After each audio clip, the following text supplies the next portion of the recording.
Welcome to Tulsa Titans, highlighting our local business leaders who are making a difference. Today on the show, we have Heather Crenshaw. She's the selling branch manager of the Tulsa Metro for Onin Staffing. Welcome, Heather. Hello, thank you. Absolutely. Heather, I know a lot about you, but not all of our audience does. And so, why don't you just start off by telling us a little bit about yourself? Sure. Um, I'm Heather. I have worked in the Broken Arrow, Tulsa metro area for 20 plus years, mostly in hospitality. I worked 15 years in the hotel industry, from operations to sales, running the hotels. And COVID, of course, 2020 was a hard time. And I ended up going into a different direction, went into the staffing industry. And I got really lucky with the first staffing company that I came to because it's fantastic. I absolutely love what I do. I'm still doing sales and helping people, and I love that. Um, Outside of work, I am a mother to an 11-year-old daughter. She's sassy, independent, and just like me, I guess. I also have two stepdaughters, and my boyfriend and we live in Muskogee, out in the country, where I prefer it. I love it. Well, I always love whenever I ask someone to tell me about their self and they feel compelled to tell me about their family because it's really hard to talk about anything else for me as well. That's just kind of who I am. Yeah, same. Well, so you've just started out in this new industry pretty recently. A lot of things have changed. One thing I know for sure, it seems like everybody's pretty busy, doing a whole lot of things. And so I've talked to some folks about, they're really trying to streamline their life a little bit. So I'm curious, are there some things that maybe you're devoting more attention in your life to, and maybe some things that you've just said, yeah, I'm going to give a little bit less of my attention and energy to that. So that's a really good question. And actually, it's kind of funny. It kind of coincides with this new industry, I guess. This company. My company is based on culture and values. It's more about what's right over who's right, and more about the teammate and the partners. So, in that, I have really put a lot more into, I don't know, the value my values, rather, like my family. Um, Spending a lot more time with my family, and um, reading and peace within myself. I'm a very extroverted person, but I like my peace now.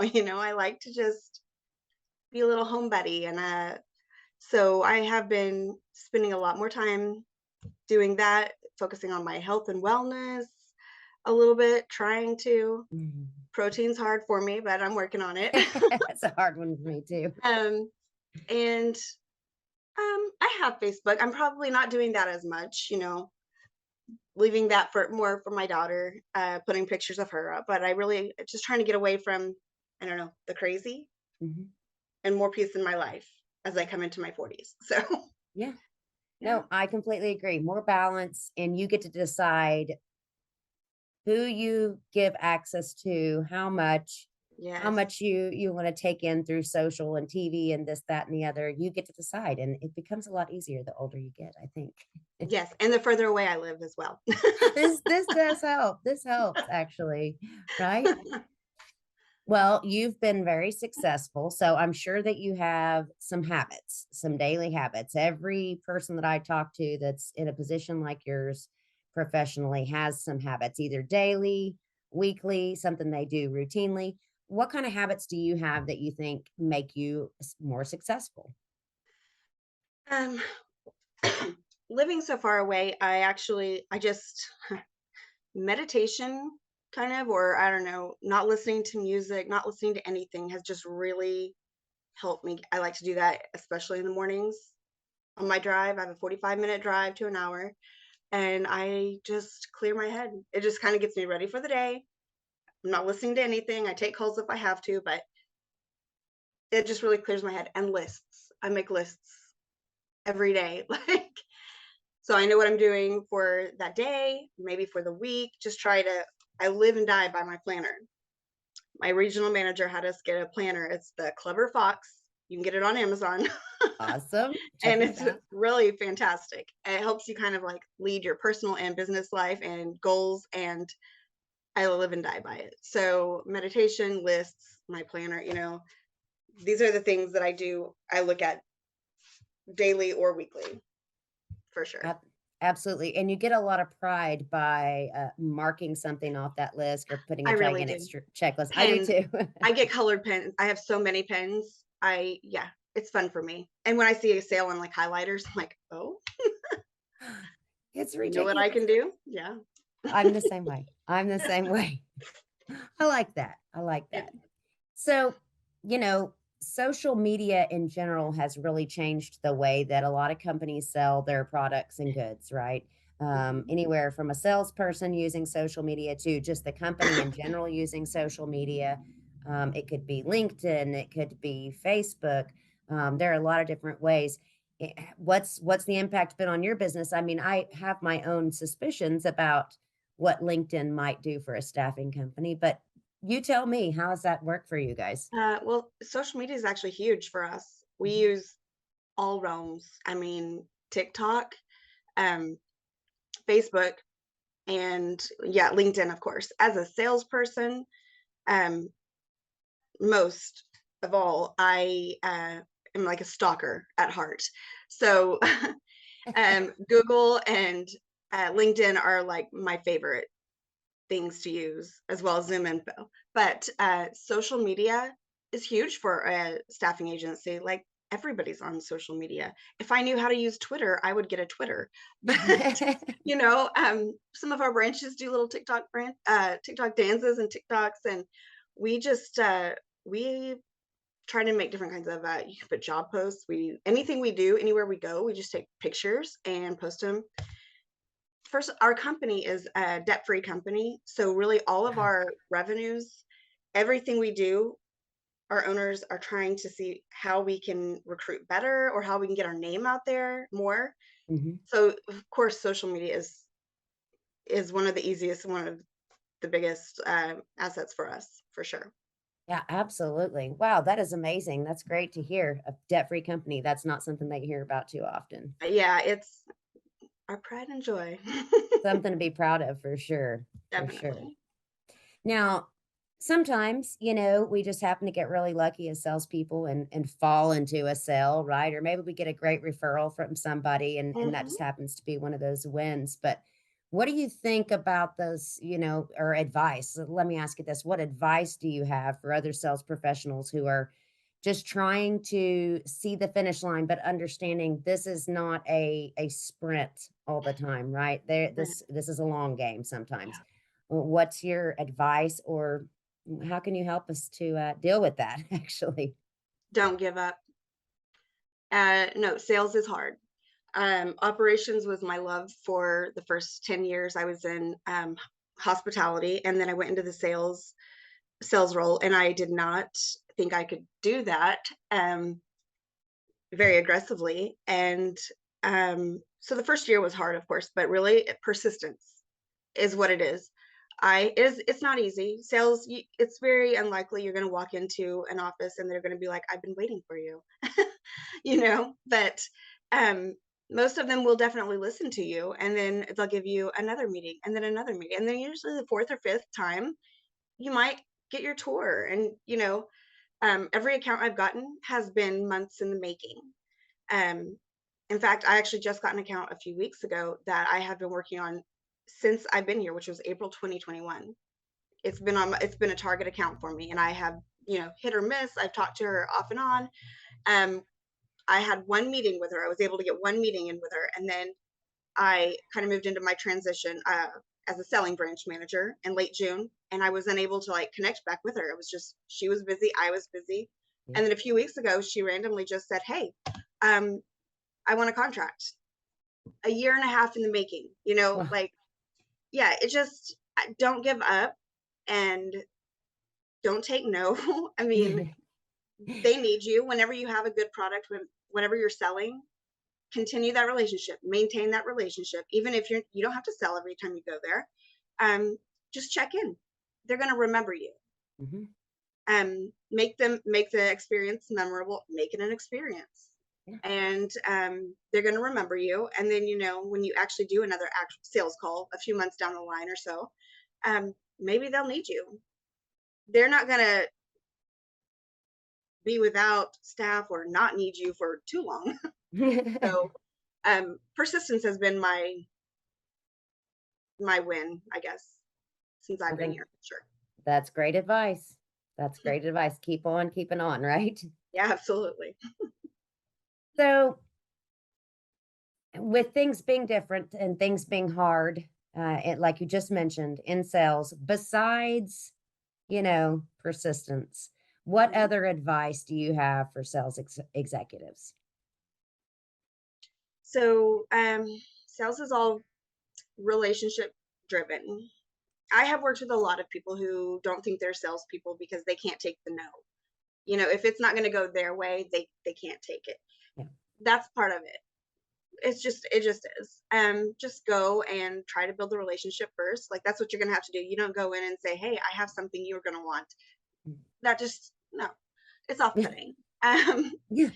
Just build the relationship, maintain that, grow that relationship, and then um, they'll buy in if you believe in what you're selling. Also, I mean, we at our company talk a lot about emotional intelligence, and that's huge. Being able to read a room, read people, read the gatekeeper, Hmm. so you know exactly how to kind of handle that situation and each call. Um, you're not going to go in and try to sell to everyone. You may realize that right off the bat. So Yeah. just kind of read the room and you tailor um, your speech, your spiel to whomever you're speaking with. Hmm. Um, but really, a good sense of humor, being relatable, you're Hmm. bringing your own experiences and sometimes your own embarrassments, just Yes. Yes. stories into it Mhm. makes people feel comfortable and they want to work with you. They want to work with you, Yeah. but then they'll also work with your company. So, Yep. And kind of going along with what you said, it really sounds like you're just saying, really put yourself in that person's shoes, right? How would you feel if you were in this situation? yeah, Um, do you want to be interrupted in the middle of your day, per se, when you're right in the middle of something that you've really heavily focused on? And right. read that from the person and glean from them what direction you need to go next. You do have to Exactly. be able to, just like you said, just read the room and then be able to quickly respond to what you're getting. Yeah. It's a gift to be able to feel that. Not everybody has that gift, and so you really have to hone in and use it. Yeah. So along that lines, as far as the giftings, what Mhm. qualities, because you have a staff, so what qualities do you look for when you're hiring a sales professional to work with you on your team? Well, I'm glad you asked because I'm actually looking for a sales professional, edit that, Yes. to join my team. Wonderful. Um, they must be outgoing. I mean, I want to see that persistence in them. I want to see that drive. I've talked to a couple people and they seem, I mean, they have the Onin qualities. They want to help people and they have the heart, but the drive isn't necessarily there. You want to see that, because at the end of, I mean, we do want to make money for our branch. It's definitely all we're about helping people, but you want people who are going to be go-getters. So, um, I'm looking for somebody who can talk to anybody respectfully and have a sense of humor and have a nice smile and pay attention and eye contact is huge. Listening, being a good listener Yeah. and taking what you're hearing, Yeah. being able to take criticism. But um, especially with, I guess, with this company, having the heart for people Yeah. because we love people and we love helping people and we take it very personally when, it doesn't work out sometimes for Mhm. our teammates. So um, just I guess having a servant heart is as well as being Yeah. able to build those relationships. So, A good balance. You really have to be able to not be you doesn't sound like you're looking for somebody that's greedy. It sounds like you're looking for somebody that's Yeah, hungry, right? definitely. Ready to go after it, but also continues to put people first in the middle of it. Yeah. And it's all about how can I serve you? How what My is it that regional you have? manager called me tenacious. So looking for tenacity. Yeah.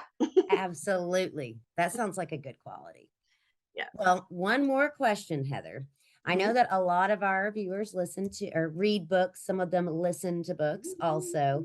I'm a big reader as well. I know that you are. So if Yes. you could just tell us about your top two books, and you could only choose two. Ew. I know, just two, only two. What would they be? Oh, okay. So a long time ago, back in my hotel days, I was in operations. Operations was very fun, but it was very difficult, and I worked long hours, and it really put me down. And my friend got me the book.